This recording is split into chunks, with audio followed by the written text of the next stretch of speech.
నిర్మల్ జిల్లా ఖానాపూర్ వ్యవసాయ మార్కెట్ యార్డ్లో 4 రోజులుగా వరి ధాన్యం కొనుగోలు నిలిపివేశారు. దాంతో 3 రోజులుగా రైతులు పడిగాపులు కాస్తున్నారు.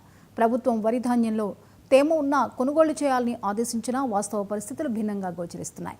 ఉన్నతాధికారులకు చెప్పినా స్పందించడం లేదని రైతులు వాపోయారు.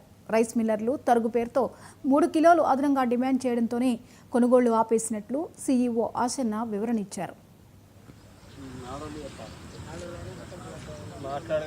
వర్షాలు పడ్డా గానీ ఎంతో వర్షం వచ్చింది, అయినా కానీ మేము తడకుండా తడపదులు కప్పుకొని కాపాడుకొని వడ్లు జోకిచ్చినాము.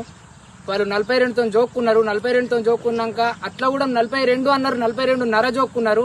అట్లా ఓంగ కూడా 7 కిలోలన్నర 8 కిలోలు తరుగు పోతున్నది. అట్లా అని ఇడిసబెట్టినా కానీ మళ్ళీ ఇంకొక కిలో కావాలంటారు. జోకిన వడ్లను కూడా లారీలు ఎక్కించినాక ఇంకొక కిలో కావాలని లారీ ఇక్కడనే ఆపేసిర్రు. లారీ తీసుకుపోరాట. మేము 43 ఇచ్చేసి పరిస్థితే లేదు. మేము కావాలంటే ఇంకా 15 రోజులైనా కానీ ఇక్కడ వర్షంలో తడిపి మళ్ళీ జోకిచ్చేదాకా చూస్తాం, కానీ 43 వడ్లు అయితే ఇయ్యం.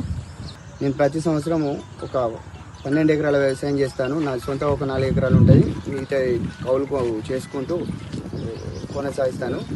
అయితే విషయం ఏంటంటే ప్రతి సంవత్సరం 2 కిలోల తరుగు కట్ చేసేవారు ఒక 40 కిలోల బ్యాగుకు, అంటే కుంటలకు 5 కిలోలు పోతుండే.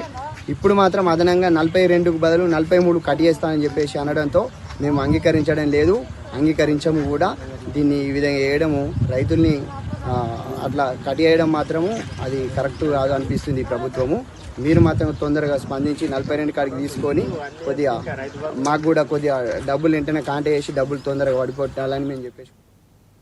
పహల్గామ్ ఉగ్ర